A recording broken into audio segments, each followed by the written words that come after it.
बिस्मिल्लाहिर्रहमानिर्रहीम। अस्सलाम वालेकुम वीवर्स, कैसे हैं आप सब। Welcome to my channel. आज हम अपना PSY 405 पर्सनैलिटी साइकोलॉजी का लेक्चर नंबर 21 करने वाले हैं। आज हम पढ़ेंगे रोजर्स पर्सन सेंटर्ड अप्रोच। आज हम रोजर्स की पर्सनैलिटी थ्योरी पढ़ेंगे। पिछले लेक्चर्स में हमने बहुत तफसील के साथ Ibrahim Maslow theory hierarchy of needs पढ़ी थी। उनकी थ्योरी ह्यूमनिस्टिक अप्रोच के मुताबिक थी और इनकी थ्योरी जो है वो फिनोमिनोलॉजिकल थ्योरी है। ठीक है, तो लेक्चर शुरू करने से पहले आप चैनल को सब्सक्राइब कर दें, वीडियो को लाइक और शेयर कर दें और प्यारे प्यारे कमेंट्स भी ज़रूर कीजिएगा। तो चलें शुरू करते हैं आज का हम अपना लेक्चर। इनकी थ्योरी को कहते हैं क्लाइंट सेंटर्ड अप्रोच, यानी कि इनकी जो अप्रोच है ना वो बिल्कुल पेशेंट के ही इर्द गिर्द घूमती है और क्लाइंट सेंटर्ड थेरेपी भी कहते हैं, सेल्फ थ्योरी ऑफ पर्सनैलिटी भी कहते हैं। तो रोजर्स की जो थ्योरी है कार्ल रोजर्स की, उनके ये 3 नाम हैं, ये आपने याद रखने हैं। इनकी थ्योरी क्या है? Phenomenological theory. फिनोमिनोलॉजिकल थ्योरी उसको कहते हैं personality is that a person's behaviour is obtained through observation of his internal frame of reference. यानी कि ये यहाँ पे ये कहना चाह रहे हैं कि इनकी थ्योरी में जो इंसान की पर्सनैलिटी है वो जानने के लिए इंसान के अपने ही फ्रेम ऑफ रेफरेंस यानी कि उसके अपने माइंडसेट के बारे में ऑब्ज़र्व किया जाएगा। इंसान का अपना जो माइंडसेट है उसकी वजह से उसकी पर्सनैलिटी बनेगी और उसके माइंडसेट को ऑब्ज़र्व किया जाएगा उसकी पर्सनैलिटी को जानने के लिए। तो इनकी जो ये थ्योरी है इसको कहते हैं फिनोमिनोलॉजिकल थ्योरी और इसकी बेस पर फिर क्लाइंट सेंटर्ड थेरेपी भी इन्होंने बनाई और बाकी सब कुछ भी। ये कहते हैं कि जो बंदा भी जिसकी हम पर्सनैलिटी जानना चाह रहे हैं वो ख़ुद कैसे सोचता है, कैसे फ़ील करता है और कैसे दूसरों के साथ बिहेव करता है, ये सब कुछ जानना ज़रूरी है। और ये भी जानना ज़रूरी है कि वो कैसे दुनिया को समझता है और दुनिया को किस हिसाब से लेता है। यानी कि पेशेंट का माइंड सेट चेक करना है हमने उसकी पर्सनैलिटी जानने के लिए। जबकि हमने पिछली जो थ्योरी पढ़ी थी इब्राहिम मैस्लो की, वो क्या थी? ह्यूमनिस्टिक अप्रोच थी। ह्यूमनिस्टिक अप्रोच का ज़्यादातर फोकस किस पे होता है? पॉजिटिव एस्पेक्ट्स ऑफ लाइफ पे, यानी कि वो ज़िंदगी के मस्बत शोबों की तरफ देखते हैं कि इंसान किस तरह से ग्रो कर रहा है। उसमें हमने पढ़ा था सेल्फ एक्चुअलाइजेशन के बारे में, स्टेप बाय स्टेप कैसे इंसान ग्रो करता है, एक नीड से दूसरी नीड की तरफ बढ़ता है। तो वो सब कुछ जो था वो ह्यूमनिस्टिक अप्रोच में आता है। थर्ड में इन्होंने बताया हुआ है एक्चुअलाइजिंग टेंडेंसी। ये इनकी थ्योरी के में एक्सप्लेन हुआ है। एक्चुअलाइजिंग टेंडेंसी जो है वो इनके मुताबिक इंसान की फ़ितरत में एक नीड ऑफ सर्वाइवल रखी गई, यानी कि इंसान मुश्किल से मुश्किल सूरत हाल में भी होगा तो उसके अंदर ये एक फ़ितरी तौर पर उसकी जिबिल्लत में रखा गया है कि वो अपने सर्वाइवल के लिए, अपनी बका के लिए कोशिश करता है, अपने आप को ग्रो करने के लिए और अपनी जो ज़ात है उसको इन्हेंस करने के लिए, उसको ज़्यादा एम्पावर करने के लिए वो कोशिश करता है। तो इस कोशिश को क्या कहते हैं? Actualising tendency. यानी कि वो जो सुपर टॉप स्टेज पे जाना चाह रहा है ना, तो उसके लिए वो जितनी कोशिश कर रहा है तो उस कोशिश को कहते हैं actualising tendency. Fully functioning person in Rogers view of good life. Rogers के व्यू में पिछली थ्योरी इब्राहिम मैस्लो की जो थी तो उसमें हमने पढ़ा था सेल्फ एक्चुअलाइजर्स। तो यहाँ पे वो टर्मिनोलॉजी किस तरह इस्तेमाल होगी? फुली फंक्शनिंग पर्सन, इस हिसाब से इस्तेमाल होगी। It is term used by Rogers. ये बिल्कुल वही है, बताया गया है कि जो लोग अपनी कैपेसिटीज़ को, अपने टैलेंट को अच्छे से इस्तेमाल करते हैं, अपनी इनर पोटेंशियल को, अपनी ख़ास मकासद को ज़िंदगी के पहचान लेते हैं और फिर उनके मुताबिक ख़ुद को ग्रो करते हैं और उनके मुताबिक अमल करते हैं, तो वो होते हैं फुली फंक्शनिंग पर्सन्स। जैसे हमने पीछे पढ़ा था ना उनके बारे में, सेल्फ एक्चुअलाइजर्स के बारे में, तो बिल्कुल वो ही हैं। यहाँ पे इन्होंने बस टर्म बदल गई है।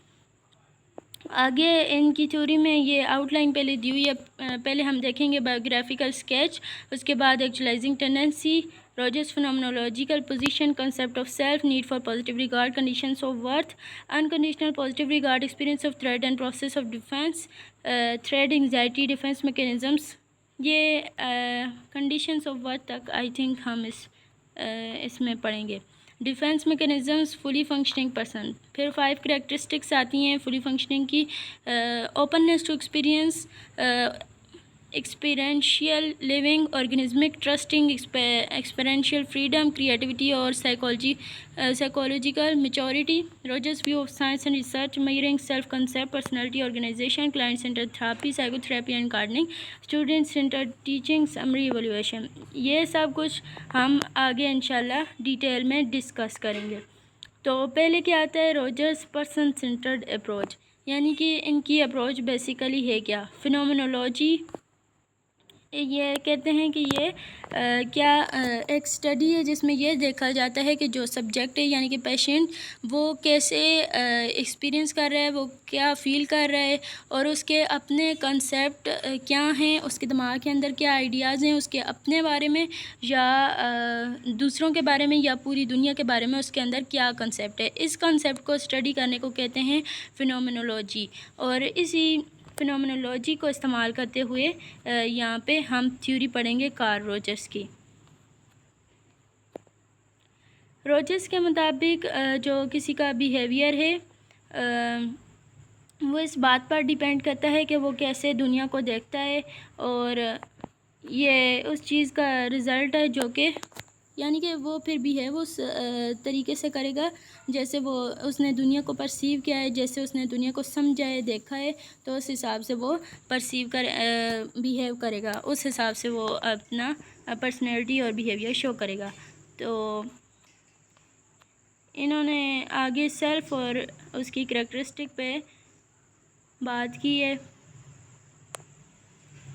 रोजर्स की थ्योरी को सेल्फ थ्योरी ऑफ पर्सनैलिटी भी कहते हैं क्योंकि इनकी थ्योरी में ना जो बेसिक पॉइंट है तो वो यही है कि इंसान का अपना ख़ुद यानी कि अपना दिमाग, उसकी अपनी सोचें और कैसे वो अपने बारे में सोच रहा है, कैसे दूसरों के बारे में सोच रहा है, ये सब कुछ देखा जाता है। इसलिए इनकी थ्योरी को कहते हैं self theory of personality. Biographical sketch आगे दिया हुआ है। कार्ल रैनसम रोजर, ये पैदा हुए थे 8 जनवरी 1902 Oak Park, Illinois, suburb of Chicago, ये वो जगह का नाम है। उसके बाद ये चौथे नंबर पर थे। बहन भाइयों में इनके 6 बहन भाई थे, 5 लड़के थे और 1 लड़की थी। और इनके वालिद जो थे वो सिविल इंजीनियर थे और उन्होंने अपनी ज़िंदगी में बहुत ज़्यादा फाइनेंशियल स्टेबिलिटी हासिल की थी, इसलिए इनकी फ़ैमिली को और इनके बचपन को कोई क्राइसिस का सामना नहीं हुआ और अच्छे से इन्होंने ज़िंदगी गुजारी। इनकी जो बुक्स हैं उनमें आती हैं साइकोथेरेपी और personality change, on becoming a person, a therapist view of psychotherapy, freedom to learn, a view of what education might become, Carl Rogers on encounter groups, becoming partners, marriage and its alternatives, Carl Rogers on personal power.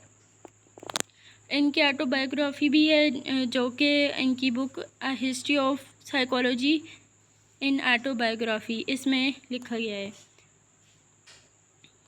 यह जो हैं ये एक बहुत ही अच्छे और बाअसर American psychologist हैं।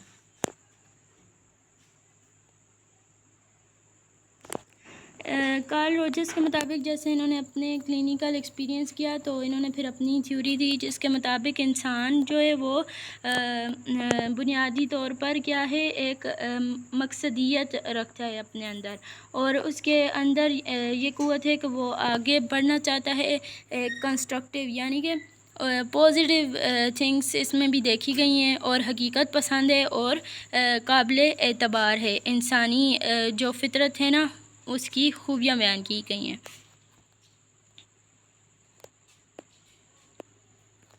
उनके मुताबिक इंसान जो है वो एक एक्टिव फोर्स रखता है और अपने गोल्स, फ्यूचर गोल्स जो उसने अपनी डायरेक्शन सेट की होती है उसकी तरफ बढ़ने के लिए कोशिश करता है और मतलब कि उसके अपने कंट्रोल में होती है इन चीज़ें। जैसे फ्रूइड कहते हैं उस तरह से इंसान को कोई अनजानी क़ुव्वतें धकेलती नहीं है बल्कि इंसान खुद चलता है और अपने हिसाब से वो ग्रो करता है और अपने गोल्स अचीव करता है। रोजर्स के मुताबिक जो क्रिश्चियनिटी है वही उनके हाँ तो दीन था, तो वो उसके मुताबिक क्या है कि इंसान को बुनियादी तौर पर इंसान को एक गुनाहगार और ईविल यानी कि बुरी रूह के तौर पर लिया जाता है। तो ये उस चीज़ के खिलाफ थे और कहते हैं कि ये वाला जो अक़ीदा है ये फ्रूड की थ्योरी से आया है और ये फ्रूड की थ्योरी के खिलाफ है कि एक अनकॉन्शियस जो है वो ये इंसान को पुश करे और इंसान से सारे काम करवाए। और उनके मुताबिक फ्रूड की थ्योरी के मुताबिक ये है कि अगर इंसान को इजाज़त दी जाए कि वो अपनी मर्ज़ी से सारे काम करे तो वो क्या करेगा, वो मतलब कि सारे गुनाह वाले काम करेगा। इनमें आता है कत्लेआम, ये जो है होमिसाइड, कत्लेआम करेगा, चोरियां करेगा, रेप करेगा और दूसरे बहुत से बुरे काम करेगा।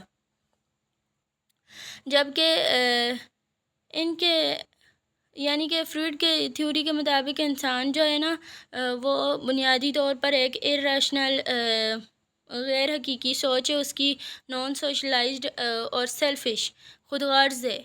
और इसका अगर इसको इजाज़त दी जाए तो वो ये क्या करेगा, तबाहियाँ करेगा, अपनी भी तबाहियाँ करेगा और दूसरों की भी। इसलिए इसको माशरे में मतलब कि ये जो रूल्स बनाए जाते हैं उनके तहत इसको काबू करके रखा जाता है।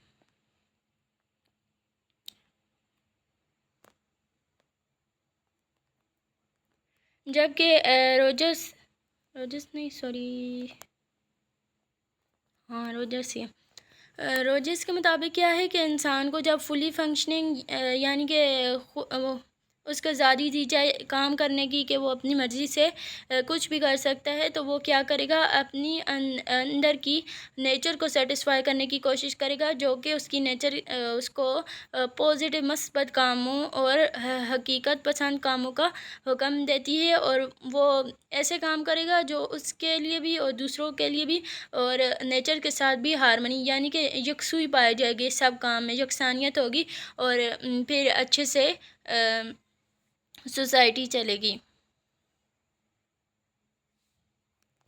और ये भी है कि इनकी थ्योरी को एक मतलब कि नेव ऑप्टिमिज्म का कहते हैं ना कि गैर हकीकी उम्मीदें लगा लेना, यानी कि ये जो भी बातें कर रहे हैं ये भी हो सकता है कि ये बिल्कुल गैर हकीकी हो, इनका हकीकत से कोई ताल्लुक ही ना हो। रोजर्स जो हैं वो एक रिलीजियस मजहबी आदमी थे और इनके नज़दीक इंसान की जो फितरत है उस को बहुत इज़्ज़त दी गई। और इनके मुताबिक इंसान जो है वो एक ऐसा ऑर्गेनिज़म है जिसके अंदर ये फितरी सलाहियतें कि वो अपने गोल्स के लिए आगे बढ़ने की क़ुव्वत रखता है और सेल्फ़ रिस्पॉन्सिबिलिटी, इसका मतलब ये है कि वो ख़ुद ज़िम्मेदारियाँ उठाता है और मदद करता है दूसरों की और ख़ुद को ज़िम्मेदार समझता है और दूसरों के भी फ़ायदे करता है और ख़ुद के भी फ़ायदे करता है। नेक्स्ट टॉपिक आता है actualising tendency as life's master motive.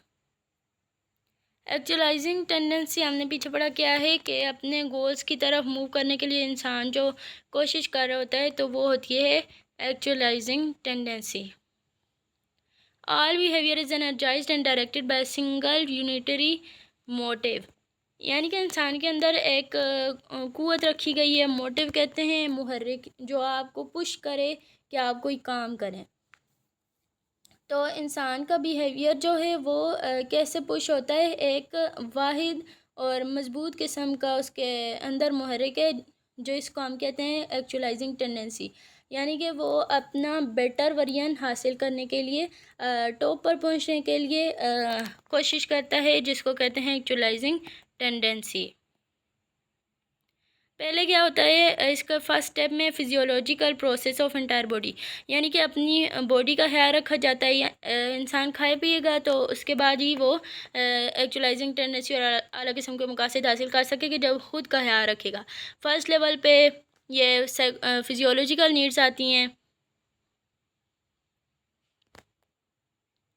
ये कहते हैं कि जो इन बोर्न होता है ये टेंडेंसीज जो हैं ये फिजियोलॉजिकल वो इंसान के अंदर पैदाइश के साथ ही आ जाती हैं, जैसे कि बेसिक नीड्स हो गई, फूड, वाटर, एयर, ये सारा कुछ इसमें आता है। फिर इन सब को पूरा करने के बाद इंसान क्या करता है, ऑर्गेनिज़म अपनी डेवलपमेंट और दूसरे ऑर्गन्स की फंक्शनिंग और उनकी कंटिन्यू रीजनरेशन इसकी तरफ काम करता है। यानी कि Aahista Aahista step by step वो आगे आगे चलता जाता है।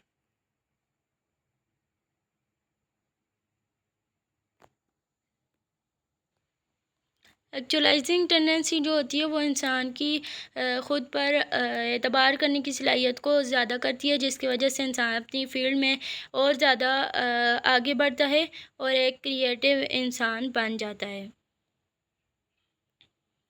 और रोजर्स के मुताबिक ये जो एक्चुअलाइजिंग टेंडेंसी है ये सिर्फ इंसानों में नहीं होती, बल्कि कि ये जितने भी जानदार हैं ना उन सब में पाई जाती है। ये मतलब कि जानवरों में भी होगी और इंसानों में भी होगी। बेसिकली इनके मुताबिक ये रूह है, एसेंस ऑफ लाइफ जिसे कह रहे हैं ना। इनके मुताबिक ये जो रूह है वो इंसान को पुश भी करती है। एक्चुअलाइजिंग टेंडेंसी जिसको वो बेसिक मोटिव कह रहे हैं वो भी, और ये इंसानों जानवरों सब में पाई जाती है। Rogers phenomenological position. Phenomenological position हम पहले भी पढ़ा है कि इंसान के जो अपना इंटरनल फ्रेम ऑफ रेफरेंस है, यानी कि कोई बंदा दुनिया को कैसे देखता है, उसके अपने बारे में क्या ख्यालात हैं, दूसरों के बारे में क्या ख्यालात हैं, किसी चीज़ से वो कितने हद तक आगाही हासिल कर चुका है और किस तरह से वो ज़िंदगी में आने वाले तजर्बात के मुताबिक रियलिटी को देखता है, हकीकत का इदराक हासिल करता है और फिर उसके मुताबिक अपने एक्शंस लेता है, काम करता है। और कैसे वो मुख्तलिफ़ इवेंट्स को रिस्पॉन्स करता है, यानी कि कोई भी उस पर अगर मरहला आता है तो वो उसमें कैसे बिहेव करेगा, जैसे वो अब दुनिया को देखता है, जैसा उसका अपना इंटरनल फ्रेम ऑफ रेफरेंस यानी कि माइंडसेट होगा वो उसके मुताबिक ही एक्ट करेगा।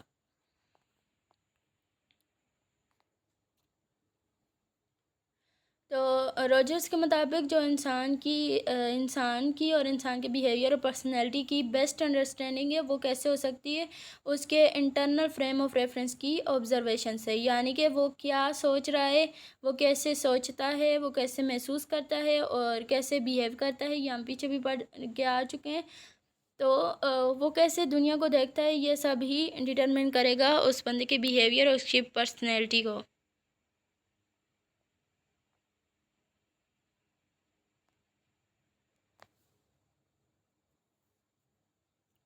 इनके मुताबिक बस यही है कि इंसान का बिहेवियर कैसे हम देखेंगे, उसके बिहेवियर का एनालिसिस कैसे करेंगे, उसके पूरे इंसान के सोच से देखकर। होलिस्टिक व्यू यानी कि पूरे तौर पर इंसान की पर्सनैलिटी को देखेंगे और उसके माइंडसेट को देखेंगे कि वो कैसे छोटी छोटी चीज़ों के बारे में सोचते हैं और वे फिर छोटी बन के और एक पूरा इंसान फिर बनता है। तो उसका माइंडसेट यानी कि छोटी छोटी सोचें मिलकर उसका पूरा माइंडसेट बनेगा और फिर माइंडसेट से आगे पर्सनैलिटी उसकी डेवलप होगी। वो बिहेव करेगा तो वो बिहेवियर ही उसकी पर्सनैलिटी होगी। तो इस तरह से हम बंदे की पर्सनैलिटी के बारे में जान सकते हैं। Concept of self, who am I anyway, यानी कि मैं कौन हूँ, इसके मुताबिक इंसान का जो अपने बारे में परसेप्शन है, जो अपने बारे में सोच रहा है, तो वो क्या है। इनके मुताबिक इंसान के बिहेवियर को समझने के लिए सबसे ज़रूरी यही है कि इंसान का सेल्फ परसेप्शन देखा जाए, यानी कि वो अपने बारे में कैसा सोचता है। अब देखिए कोई बंदा अगर अपने आप को कैपेबल समझ रहा है तो वो एक आला किस्म का माइंडसेट बनाएगा और वो उसके गोल्स भी ऊपर मतलब कि हाई होंगे और उसका बिहेवियर भी उस हिसाब से हाई होगा। तो जो बंदा अपने आप को कुछ समझता ही नहीं है, मतलब कि वो, मैंने एक जगह सुना था ना, वो कहते हैं कि ख़ुद को इज़्ज़त देना सीखें। यानी कि बेवकूफ़ अगर आपको सब कह रहे हैं तो बेवकूफ़ आप तब नहीं हो जाते, लेकिन जब आप ख़ुद को ख़ुद बेवकूफ़ कहते हैं ना और जब आप मान लेते हैं कि आप बेवकूफ़ हैं तब आप बेवकूफ़ बनते हैं। तो ये बात है कंसेप्ट ऑफ सेल्फ़ की, यानी कि आप अपने बारे में क्या सोच रहे हैं।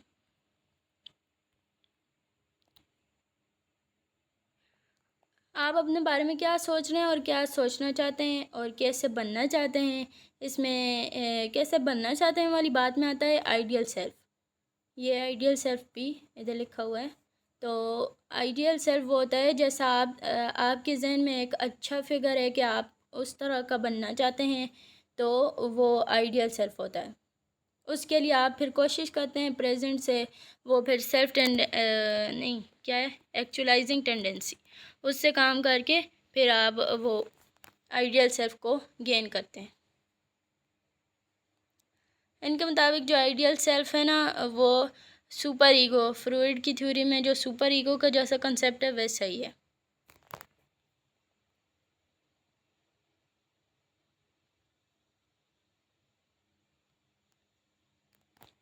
इनके मुताबिक इंसान जो है वो आहिस्ता आहिस्ता ख़ुद को समझना शुरू करता है और अपने बारे में एक इमेज अपने अंदर बिल्ड करता है। यानी कि बच्चा होता है तो वो उसके साथ जो कुछ भी पेश आता है, वो उसके बाद अपने आप में एक स्कीमा क्या होता है, मेंटल एक फिगर डेवलप करना शुरू कर देता है अपने बारे में।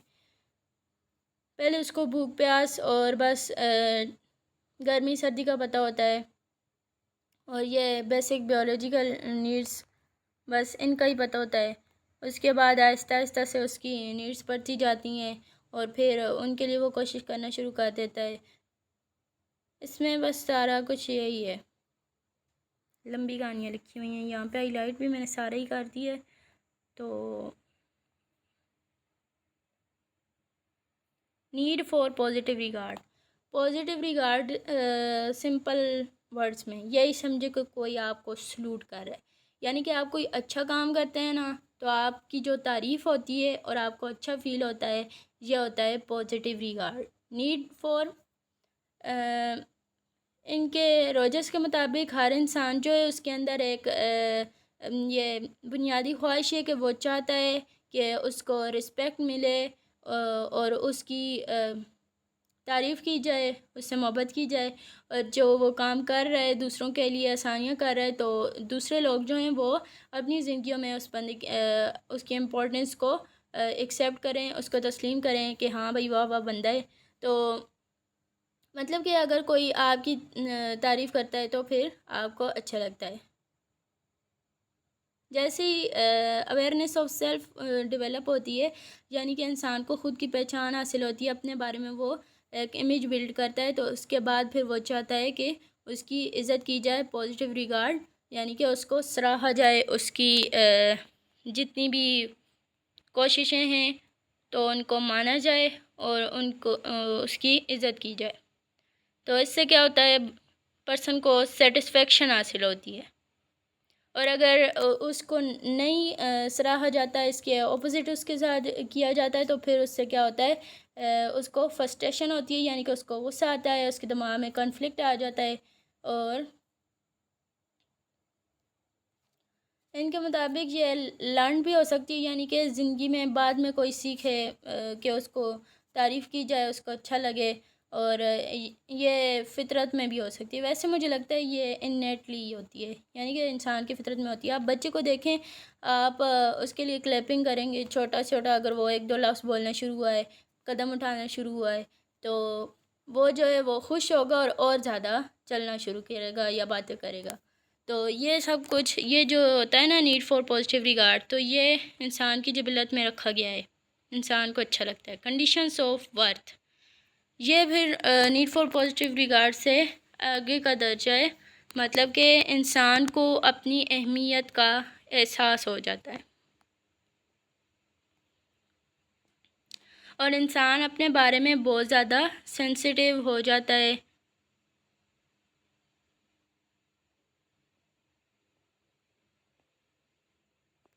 यानी कि अगर कोई वालिदैन है वो बच्चे को कहते हैं कि अगर आप ए ग्रेड लेके आओगे ना, तो हम आपको पैसे भी दिया करेंगे और वो उसकी तारीफ़ भी करेंगे, उसको अच्छा फ़ील करवाएंगे, तो क्या होगा कि बच्चा जो है वो मेहनत करना शुरू कर देगा और वो चाहेगा कि उसको सराहा जाए और उसकी अहमियत को तस्लीम किया जाए।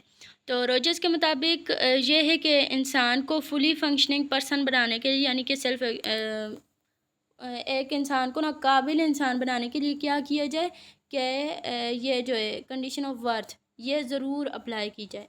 यानी कि इंसान को एहसास दिलाएं बच्चे को उसकी अहमियत का, और फिर वो उसके मुताबिक काम करना शुरू करे, और जब वो मतलब कि मेहनत करेगा तो ख़ुद ही कामयाब हो जाएगा और फुली फंक्शनिंग लोगों में शामिल हो जाएगा।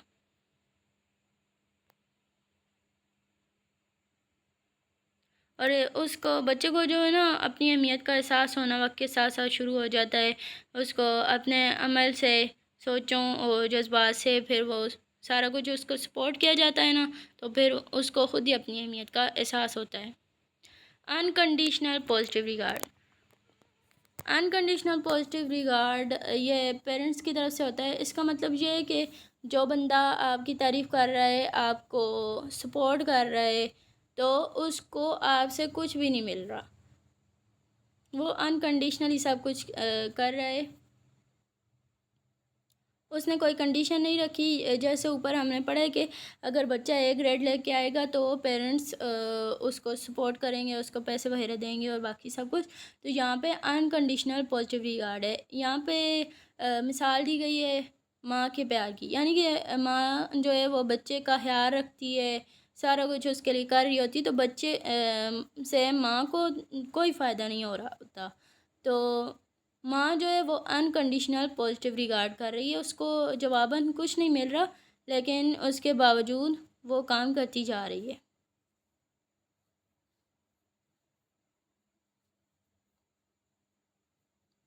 या बच्चा उसकी एक्सपेक्टेशन को पूरा नहीं कर रहा होता। यहाँ पे स्पेसिफिक एक्सपेक्टेशन का मतलब ये है कि जो वो बच्चे से करवाना चाहती है, मतलब कि कोई काम अपना निकलवाना हो गया, तो ये तारीफ़ करके काम भी तो निकलवाए जा सकते हैं ना। तो वो जो बच्चा होता है छोटा, तो वो तो किसी काम का नहीं होता।